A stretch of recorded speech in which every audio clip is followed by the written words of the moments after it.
Welcome to Mogobe Nuggets of Wisdom podcast. My name is Mompoloki Lerumo Mogobe. Our objective is to enthuse, inspire, energize, and empower entrepreneurs and entrepreneurs of all stripes here in BW and beyond. We do so by inviting these entrepreneurs and entrepreneurs into our makeshift studio.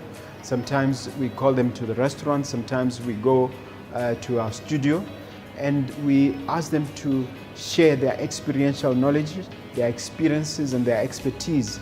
And we ask them as many questions as we can, aimed at empowering you also as a viewer.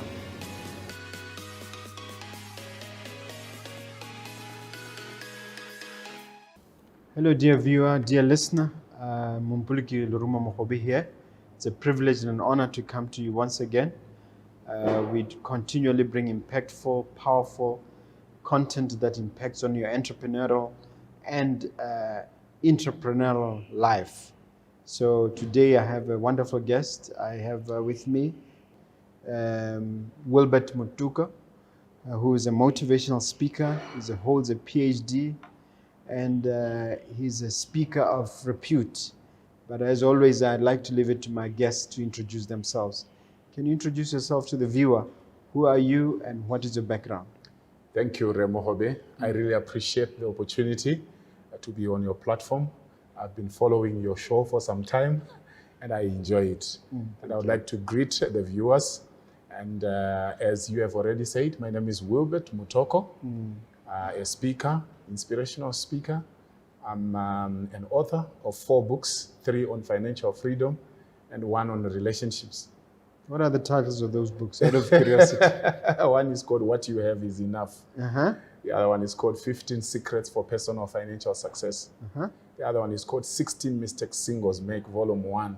Okay. And the other one is called Financial Freedom. It's your 10 for financial success. Okay. Yeah. Of course, you're working on Volume 2 of that one of mistakes. Definitely. Okay. All right. You're a speaker and you also speak on the web. In other words, you speak online. Yes. Tell us about that part of your career.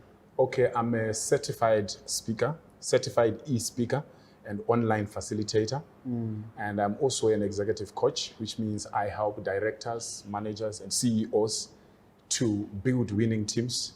But before they build winning teams, they need to build up themselves in terms of self-confidence, in terms of emotional intelligence, and in terms of harnessing all the potentials that are within themselves so that they are able to now build teams and inspire the teams. Okay. Yeah. And what work do you do with entrepreneurs, if any? Entrepreneurs, I do coaching and mentorship. Yeah. Okay. We're here to talk about effective leadership. Effective leadership. And yes. we really want to come to grips with the concept. I think the good starting point for us is consultative leadership. Right. What is your understanding of that term? Consultative leadership. Maybe I would start by giving my definition of leadership, because leadership is one of those words that can be defined in different ways by different people. So for me, a leader is somebody who is a visionary. It's somebody who can see into the future, and they can build a team of capable people and inspire that team to achieve organizational goals. Okay. All right. So in terms of consultative leadership, when we are talking of effective leadership, we are saying, particularly during these tough times, it's not just for tough times, but even when you are not in tough times, in the 21st century, a leader should be somebody who can consult. You go to your teams and ask them, what do you think we should do? Of course, not all the time. Reactive Mogobe, you are a group CEO. I don't expect you all the time to be going to your team members and say, what do you think we should do here? But there are some matters that you feel you should go to your people and they give you ideas. Because if you're a good CEO, if you're a good leader, you hire the best. You hire some people who are even better than you in terms of expertise. So if you truly trust them and you believe in the capabilities they have, then it's only wisdom to gather them and say, guys, what do you think we should be doing? So consultative leadership is very important. I know that there are some people who subscribe to dictatorship or authoritarian style of leadership, but I believe in transformational leadership. Isn't consultative leadership really like leading in the kotla? Isn't that our traditional leadership system? You see? Where in Botswana we say, mafoko a kotla mantle otle. and that mualebo ba bua la gagwe, that sort of thing. Right. Allowing people to say their piece. Which means isn't that really something that we have innately as Africans? I like the way you are bringing the Kotla in, because then it causes us to see that consultative leadership is not something we are getting somewhere. It's something we already have, when we have always have it. Okay. Yeah. Now let's talk about the people first. I mean, you turn on CNN and you have a president in America who's always saying, you know, America first. Right. What is this people first concept? People first concept. All right. It was Peter Drucker, the great management guru, Yes. who said success in business comes through two things: marketing and innovation. So marketing, innovation, everything else is a cost. Now, I respect Peter Drucker, but I think there is something we need to add to that. It can't be innovation and marketing alone. We need the human capital. Because if you don't have good human capital, how are you going to have good innovators? How are you going to be marketing? So at the end of the day, if you are going to lead effectively, you need to move with the people. You need to value your people, particularly in challenging times like now. Yes, you have used consultative leadership. As you are doing consultative leadership, you make sure you value your people first. When you respect your people and you honor your people and you know your people, and you look at your people and say, who is capable of what? Who has the right attitude that is positive enough to steer us through this storm? Then you form a task force. Take it as if you are in a war zone. When you are in the war zone, you take your most trusted generals. This is not time for blame game. This is not time for giving excuses or finger pointing. This is time to fight. So when we want to fight, we bring together. We already know our team members. We bring them together. We build them. If at all things are getting so bad that some people have to go home, it happens. If some people have to go home, they must go home respectfully. Yes. Remember, when we are going through challenges, the leader is in trouble. The people are in trouble.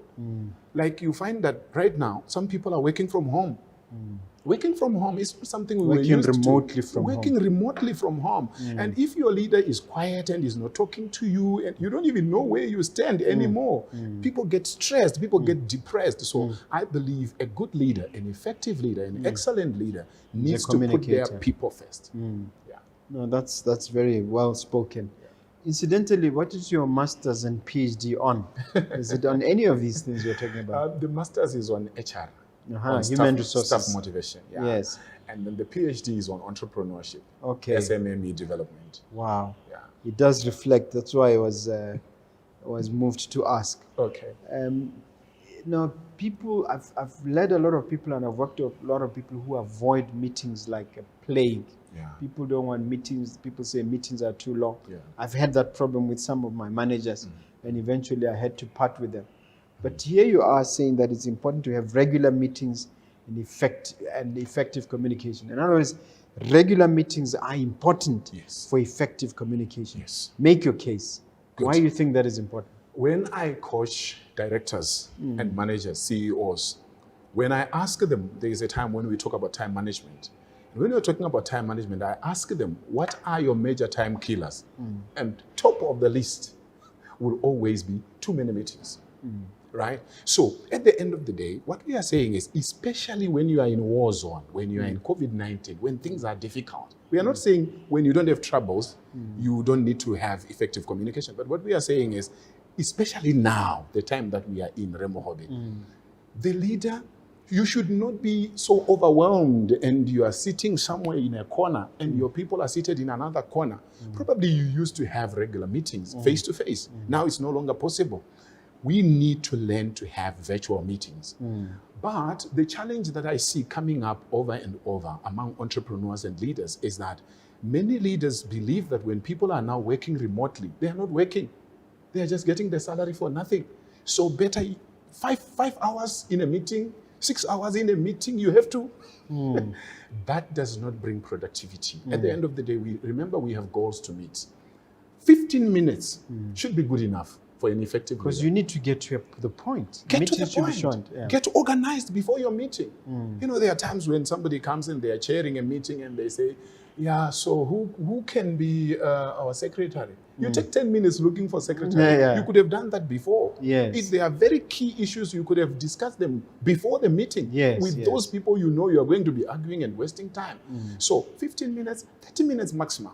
These 1 hour, 2 hours, 3 hours meetings, and you don't even have time for action items. Yes, Dr. Mutoko, you don't like your PhD much, but you don't use it much. I notice. But I'll bring it up here. Okay. We're in the middle of COVID. We're in the middle of a pandemic. Right. Nobody knows how long it's going to take. Yeah. And we're in the middle of these tough, challenging times. So my question to you, what cost-cutting strategies do you advise? Right. And how does a leader approach that issue of cutting costs? Beautiful. Thank you so much. Yeah, so basically, during times like this, obviously every leader is troubled. They are thinking, what should I do to make sure I reduce costs? Because it's not everybody who has been making profits. Some have been breaking even. Some have been making a little profit. Now with all these challenges, one has to ask, that's where consultative leadership works. Because now you can talk to everybody in the team, including your foot soldiers. They know what they do on a daily basis. How can they cut costs? Maybe it can be printing costs. Maybe you were printing a lot, wasting a lot of money on printing. Now, you try to be virtual. When you are doing virtual, you don't need to be printing everything. That could be one way. And then you look at it depending on which industry, obviously, whether you are in services or you're in manufacturing or whatever it is. I think it's very important for every leader to sit down with their team, find out which areas can we cut costs. It's difficult for us to say cut costs in this particular area because it depends on the industry. Wow. What about the issue of retrenchment? Do you think that is something that the leader should consider? Retrenchment, yes. Unfortunately, in some cases, not in all cases. What I normally say to people is that instead of you just saying, I can cut costs by retrenching, if you are not careful, you will let go people who would have wanted to stay. And then the people who would have wanted to go, you remain with them. So how do you make a separation between those two sets of people? I think at the end of the day, it's how much you know your team. I know it's harder for a bigger organization. Maybe you have 100 or more employees. We have about 160. Yeah. I always say to people, for the CEO, his or her customers are the directors or whoever is working directly under them. These are the people that the CEO must know, left, right, and center. And then each director should know their managers, left, right, and center. And then each manager, so it goes down to the last person. So at the end of the day, when you, as a consultative leader, you now say, guys, can we sit? You sit down with your lieutenants and your generals. Then they are able to tell you that, no, this one is a pillar. This one has a negative attitude. This one is incompetent. This one. Unfortunately, some people will have to go, but respectfully. Well, which raises me to the question, just as an employer, as a leader, is it not important to make it clear to employees that during times like these, the first to go are the incompetent, are the lazy, are the complainers? Yes, because I'm looking at the fact that here in Botswana, people are safe for 6 months during the state of emergency. We don't know whether it's going to be extended, but suppose it's not extended, what's going to happen? Are people not going to lose their jobs? That will be trouble. And you know, sometimes it's also difficult to have a clear-cut strategy on how to decide who goes home and who doesn't. For example, people will say, let's send back home the oldest. But who knows? Among those oldest, they have been with the company from the beginning. These are the very loyal ones. These are the ones who most committed. And you say, let's leave Mutoko, the young ones who have blood that is running, but you don't even know, maybe I'm no longer interested in working in your organization. So at the end of the day, the issue of competence must be looked at. Of course, to a certain extent, age can be looked at, especially if you are consulting, because somebody can say, you know what, I feel like my body is getting tired. I wouldn't mind going. And then remember, other employees might also say that I'm willing to get half salary. I love what I'm doing. Another person, when the West comes to the West, as long as you consult with them, you don't just have to make a decision. You go, you stay, you go. When you talk to people, you might find, I think you know that in the history of some of the greatest entrepreneurs in the world, they have gotten to a level where they tell their employees, guys, this company is not making any profit. Can you go home? And some guys say, no, we're not going anywhere. We are going to stay here with you until this thing works. I'm like, wait a minute. You can't stay with me. What will you be eating? They say, we'll see what to eat. This thing must work. Yeah. So that is because they are committed. They are committed. But if you just say people go, then you won't know what they are thinking. Yeah. There are people who have sacrificed 3-4 years working for free. But today, they are top directors in these big companies and they are enjoying life. And when some people look at them, they are thinking, these ones, they are showing off. No, they're not showing off. You don't know the sacrifice they made. They have the pride that comes from sacrifice. Okay. All right. Now, one point that you and I need to digest, chew on is stay in touch with customers. Right. And the reason this is important is that you seem to be saying it's an important pillar of effective leadership. Yes. I want you to unpack that point. Interesting. I actually feel like we could have brought it earlier. Yes. Because we didn't arrange them in a certain order. Yeah. But let's take it on. When times are tough, your existing customers, they are a major asset. But remember, they also get confused. Maybe as Reactive Mogobe, you were helping these people and they know what you do. But after things have turned around, they don't know who can help them. They don't even know whether Mutoko or Reactive Mogobe is still helpful in the current circumstance. But if you keep in touch, how are you? Is everything okay? If there is a way I can help you, feel free. Maybe you get a certain article that could motivate them, or go to their office, visit them, talk to them. The customers, yes. Keep in touch. Because as you are aware, and as our viewers might be aware, it's cheaper to maintain your existing customers than to acquire new ones. Many times we make a mistake and say, I'll just advertise, I'll market, I'll find new ones. Do you even know what you are hunting for? Better the devil you know. Better the devil you know. Yeah. Okay, so are you even not suggesting that some things you should do for the customer for free? Yes. Not necessarily for pay. Yes, some of those things you have to call your customers or visit your customers, find out what challenges they have, do a new needs analysis, see where you can help them without really asking them to pay. And as they see the value that you are bringing, and as they see that you are being useful, they will be willing to pay in future. Yeah. You know, there are certain things that we do. Do you know that before COVID struck, I was feeling sort of fatigue on social media.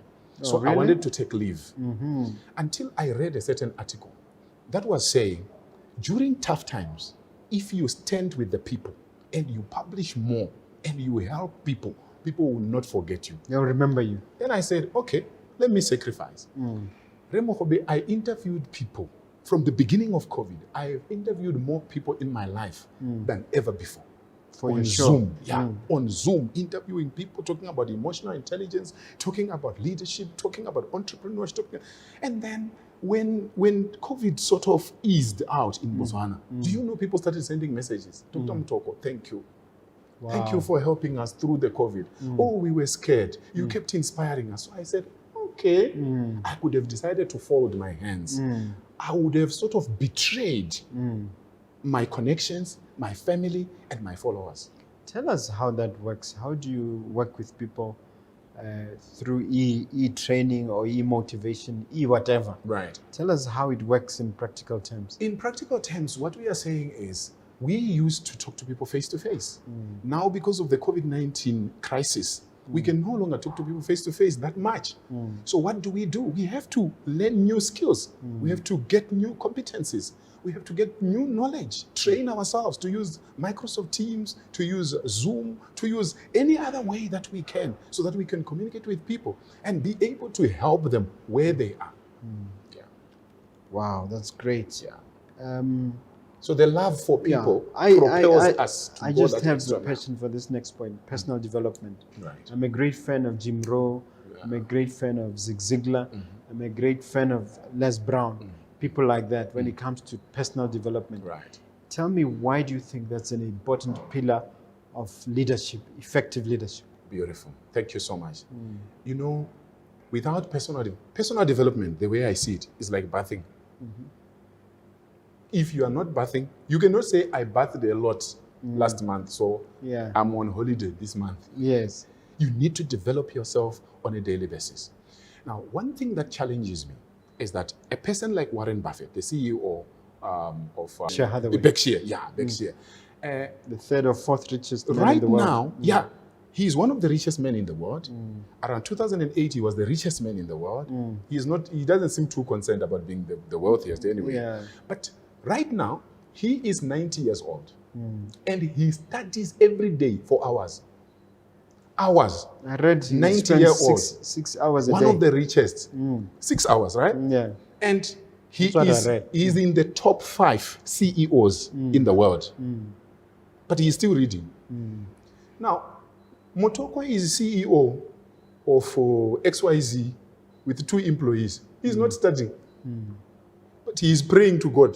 One day, my God. Yeah. You know, Africa, that's our problem. Yeah. We believe God will do everything. Yeah. That's why sometimes things don't work. We need to develop ourselves. We need to read. We need to watch good videos. We need to have some audio tapes that we listen to or CDs to empower ourselves. Attend seminars, attend webinars, whatever it is that can make us better on a daily basis. Look at, for example, Bill Gates. Bill Gates is one of the richest people of all time. Number 2 in the world. But Bill Gates reads 1 hour before going to bed every day without fail. Not only that. What is he reading? Not only that, he takes reading vacations. You get what I'm talking about? Yeah. And the question is, what is he reading that I don't want to read? Still on this point, and this will be a bit of a challenge to the viewer. I am reading currently 1 autobiography or biography a week. Right. I started with a autobiography by a woman called Shonda Rhimes. She writes screenplays and movies. I've read Curtis Jackson, who's otherwise known as 50 Cent. Now I'm on to a third one, which is on Steve Jobs. Right. So I've just decided, I've loved reading all my life, but I've just decided, let me intentional and aggressive about it. Because when I first started, I used to read 1 book a week. Now I've gone back to that. Wow. Now it ties it. I'm not saying that to show off to the viewer. No, I'm saying it's important. I'm saying that to say, I believe exactly what you're saying, and I'm actually practicing it. Yeah.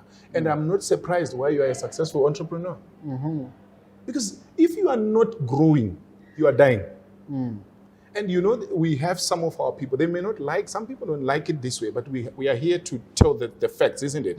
If you say, I don't like reading, I don't like attending webinars, then you're not ready for success. Yeah. Just forget it. Yeah. There is no other way. Success comes by principles. Now, if you are a leader, especially in tough times, and you're not developing yourself, what are you trying to do? Yeah. Now, let's develop this one a bit further. The issue of personal development. Right. As we leave it as a pillar for personal development, why as an important pillar of leadership, why do you think it's so important? Reading and personal development in general. As a human being, not as a leader, just as a human being, if you are not developing yourself, in fact, I should say, my number 1 asset is me. Everything else that I can do for other people, I might want to be a blessing everywhere, but if I'm not developing spiritually, physically, mentally, emotionally, then I cannot help anybody. I can't give what I don't have. Now, as a leader, your work is not just about you. It's now about the team. Depending on which level of leadership you are, it's about the team. So if you are not growing, you are going to stagnate the whole organization. So personal development is key. Absolutely. That's why leaders have to run around, to read, to get coaching, to watch content that helps them, and so on. Wow. Now, let's talk about the idea of new policies and refreshing old policies. We have a saying in Botswana that an old letlhaku is an old, something that is old is always built a new one is always built on an old one. I have to get it right. Yeah, I think those who speak Setswana know what I mean by Right. So let's talk about policies. Why do you think this is an important part of leadership? Thank you, Reactive Mogobe. So you realize that usually when you are dealing with large enterprises, particularly those that are on the stock exchange, you find that they tend to be more organized. They have got systems in place. They have policies. They have everything. But when it comes to small, medium, and micro enterprises, they tend to have a bit of a challenge because they are just trying to put food on the table. And what I normally say to them is that it's important for you to look at your policies, put policies in place to start with, if you don't have. And then if you already have, in times like this, when things are changing and things are tough, you need to look at your policies and say, are our policies still relevant? Which policies seemingly getting stale? What can we do? So you might have to refresh some of the policies and bring in new policies. I'll give you a simple example of a new policy that every organization needs. The work from home policy. Because many people, well, I'm not trying to be like an HR specialist, but the HR specialists, they know that the moment you start saying people are working from home, you need to provide an environment in their home where they are working. So you need to be concerned about what they sit on. Is it healthy? Before you are sued. I hope no employee will cause their employer to be sued, right? Yeah. But think about those things. If your employees have got desktops in the workplace, when you are now asking them to deliver from home, do they have desktops? Do they have laptops? Are you giving them the facilities? You're expecting them to work from home. Have you provided the internet for them and things like that? Now, it's difficult for you to do all that without something that guides you. So you need actually a policy, a work from home. That's a very interesting concept, because since we haven't seen a pandemic of this nature in our lifetimes, some things will have to be started anew.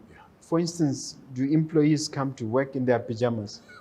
And are they 24/7? How do you monitor them? Somebody in your field might be challenged to come up with these policies. So what would you look at? What sort of things would you want to include in that policy document? In that policy. So I'm still looking at, when we say you're working from home, what do we mean? Are you still working from, for example, 8 to 4 or 8 to 5 or 9 to 5, whatever it is? What are the things that we expect you to do now that you are working from home? For example, as soon as it's time to start work, if we call you, we expect you to pick your phone. It cannot be on silent. If we send you an email, we expect you to respond quickly, because this is the only way we can talk to you. Maybe we send you a WhatsApp, we expect you to respond. So this avoids a situation where an employee is just at home. They don't pick their phone, they don't respond to WhatsApp, they don't respond to text message, they don't respond to email. And on the other hand, as the leader, you're thinking, we are paying you for sleeping. Because it's not clear. Let it be clear in the policy.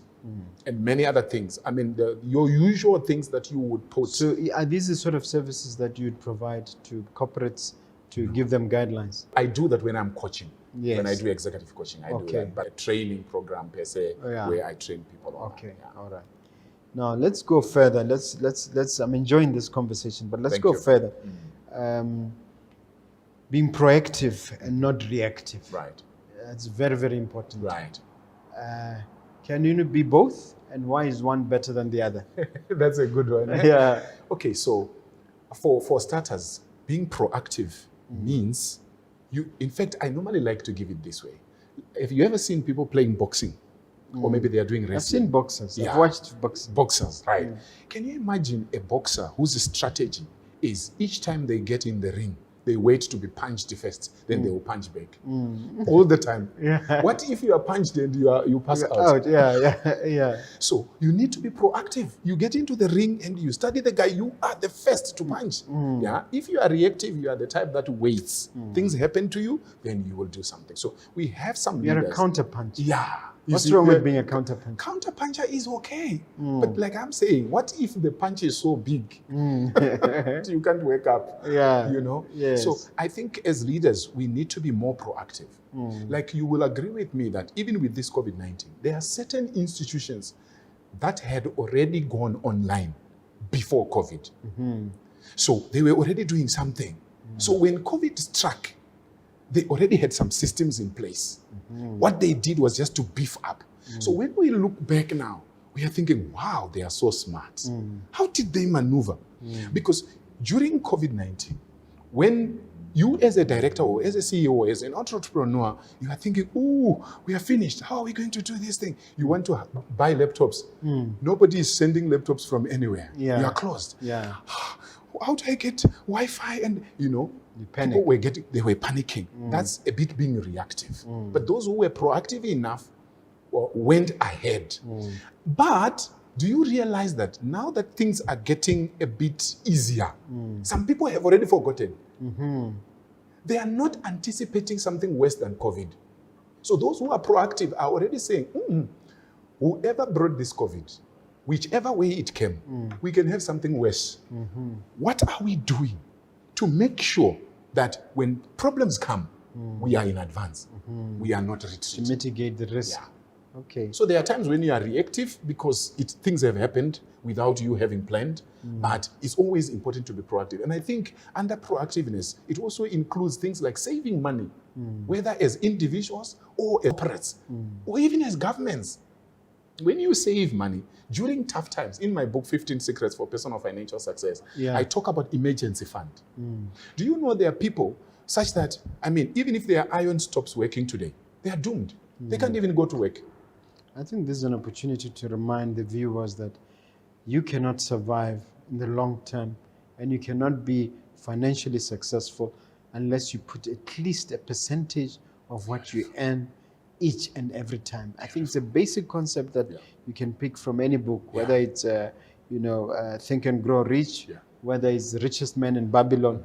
It's a basic concept, and I could not agree with you more. Put 10%, 20% of whatever you are having. The more the better. Maybe even up to, I urge my listeners, when I talk to groups, I urge them to put aside a minimum of 20%. Beautiful. Yes. You can call it a rainy day fund. Yeah, rainy day fund. Yes. That's true.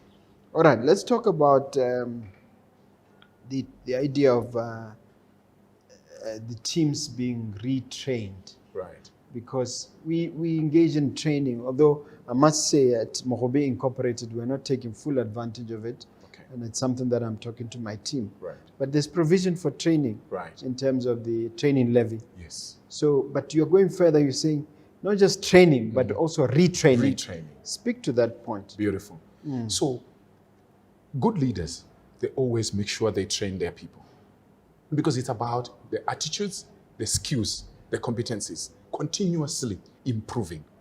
Now, when you are in a tough situation like this one, there is a new set of skills that people need. For example, one of the reasons why I was able to interview a lot of people and do a lot of speaking during the depth of the COVID-19 Botswana, it's because I was ahead in terms of using online tools.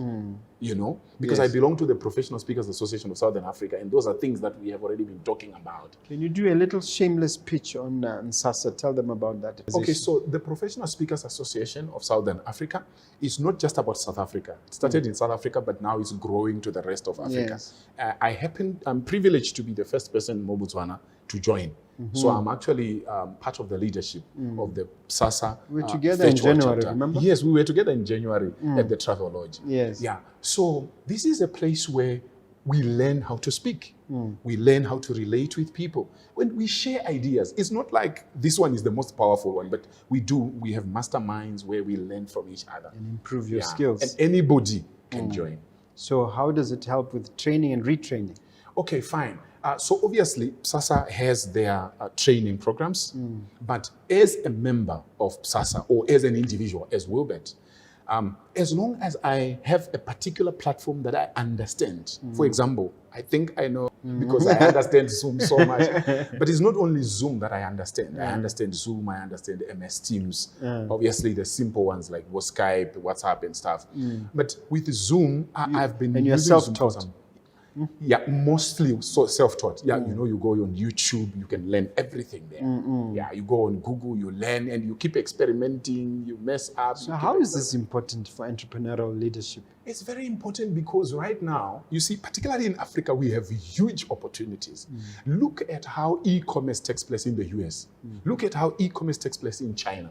Here, many people spend time now on their phones. But when they are on their phones, my question is, what are they doing? Just, sending messages, sometimes having it's fun. just social stuff. Yeah. And we are Getting saying entertainment. Yeah, entertainment. And we need to reduce entertainment.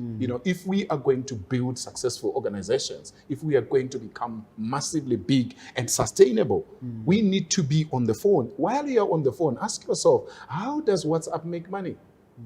When I'm on Facebook busy sending things and what? How is Zuckerberg getting richer? Now he has crossed the 100 billion. Congratulations to him. That's a good thing. But yourself also. I contributed to that wealth. We are contributing, all of us. The question is, how do I also benefit? You visit a certain website, ask yourself, how do they make money here? The same way that we should, as an entrepreneur, you need to have a mind that is inquisitive. You see a fantastic building, you're like, wow, this is amazing. Okay, so who built this building? How much did they spend? How much are they making? Things like that. Asking questions. So as entrepreneurs, I think it's time to learn how to be online. If there is a time, I have coaches that also coach me. I almost forgot to tell you that. Yeah. I'm self-taught, but I actually pay coaches who also help me to go to the next level. Who helped me online. Yeah. So they are out there. So, all right, let's move on in terms of using experienced consultants and executive coaches, because you mentioned about coaches. Yeah. How do we pick these coaches and where does one find them? Can you give examples of some who have impacted your life? Beautiful. I think the challenge that we have today is that everybody is now a coach. Everybody is now a Everybody mentor. and their mother is a coach. Everybody and their mother and their grandchildren. Everybody is now a coach. But that doesn't mean that coaching is no longer important. That doesn't mean that mentorship is no longer important. I was talking to one CEO the other day, and I asked her, I say, you are highly successful. What is your secret? And I will never forget what she said. She didn't want to say, I worked hard, or, I'm very smart, or I went to school. No. She just said, you know what? The time when we grew up, we had an advantage. There were people in the workplace who were willing to mentor us for free, who could call you on the side and say, young lady, this is not how we dress in the corporate, okay? Dress properly. They could call you on the side and say, this is how things are done. So they were mentored for free. And those were the days when people were not too much in a hurry, not much understanding of capitalism, and it's like the village life where you are trying to raise a child together and all that. Now things have changed. People are busy. Remogobe, if I say right now, I want you to be my mentor, and you will be giving me maybe 1 hour, 2 hours of your time every week. For you to be committed, you might be interested to say, well, but I want to take you to the next level. But what happens with free things is that when you have something important, something more pressing, or a paying client calling you, you will say, Wilbert, let's meet next week. And then next week becomes, let's meet next month. So the mentorship never happens. The coaching never happens. So let's deal a little bit further with this topic. Help me understand. You've been working in Botswana for some time. Why do you think Botswana are so reluctant to pay money for coaches and business trainers?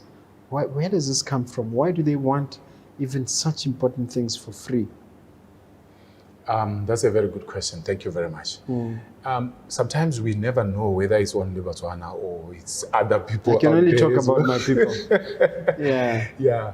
So generally, for me to say, I'm coming to Remogobe to coach me, I know Remogobe is a good man. He has got good intentions. But I've never seen what he can do for me. So for me to pay, I might need to hear someone else who says, hey, have you heard about this guy? I say, hey, what happened? Then they tell me their experience. Then I will be able to trust the Remogobe. Yeah. So I think people have always thought that you can read books by yourself Reading books is very good. I've had people who have read my books, but some of them then come for financial coaching. They say, Doc, I need you to help me with my finances. I read your book, or I read your books, help me. So what do? I sit them down and I understand their life. It's different from the book now. In the book, I generalized for everyone. But now I sit down with them and I say, which assets do you have? They are worth how much? Which liabilities do you have? They are worth how much? How are your expenses every month? What's your income sources? What is your vision? How many dependents do you have? You know, I do such an analysis, and then I'm able, it's like a diagnosis. The same way that you and I can decide not to go to the hospital because we think we know what we are doing. You have a headache every day and you start reading, they say you can apply Vaporub on your head. Sometimes it works, sometimes it doesn't work. And then, but if it continues, you go to the doctor. Then you go to the doctor diagnoses, and then he suggests something for you. So when you work with a coach, that's one thing that many people have never understood. When you work with a coach, you are allowing a second opinion. You are allowing an expert. You are drawing into the experience of the coach who has been helping many other people so that they can help you in your specific circumstances. So even when I do executive coaching, I tell my clients, I don't use a blanket approach because you are different. Some people are introverts, some people are extroverts, some people are, we have different experiences and we have different aspirations. Why is it that Tiger Woods has a coach? No, many people know about Serena Williams, they know about Tiger Woods, but they don't know their coaches. But this coach is playing a major role. If you are the world champion, why would you need a coach? But they are smart enough to know that I need someone, pain or gain. It's either Lerumo Mogobe works very hard every day because he wants to gain more. Maybe not necessarily just money, like the efforts that you put on your show, bringing in different people. You're spending a lot of money on this. I understand it because I have a studio and I have been bringing people. It has demands on your body, on your mind, on your emotions, on your pocket. You buy lights, you buy all kinds of things.